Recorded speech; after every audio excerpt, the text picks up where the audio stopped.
Hello students, welcome to my YouTube family. আজকে আমরা একটা অঙ্কের কোশ্চেন করে নেব যেগুলো বিভিন্ন কম্পিটিটিভ এক্সামে আসে। দেখো, চট করে কোশ্চেনটা পড়ে নিই, তারপরে আমরা উত্তরটা করব। পিতা ও পুত্রের গড় বয়স 25 বছর এবং পিতা ও মাতার গড় বয়স কত বলেছে? 38 বছর। তাহলে মাতা ও পুত্রের বয়সে পার্থক্য কত? এখানে 4টে অপশান দেওয়া আছে, এ বি সি ডি। আচ্ছা দেখো, আগে আমরা উত্তরটা করে নিই, তারপরে দেখছি কোন অপশানটা হবে।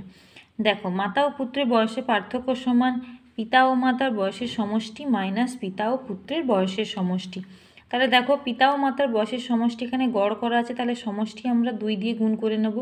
একই রকমভাবে দেখো, পিতা ও পুত্রের বয়সের সমষ্টি গড় দেওয়া আছে, দুজনের গড় মানে 2 দিয়ে গুণ করে নেব। তারপরে দেখো, গুণ করে নিয়ে তারপর দেখো 2কে আমরা কমন নিয়ে নিব, 38 মাইনাস 25 করলে কত হবে? 2 গুণিতক 13। তাহলে 13 গুণিতক 2 মানে 13 দুগুণে 26 বছর। তাহলে এখানে উত্তরটা কী হবে? Option B, 26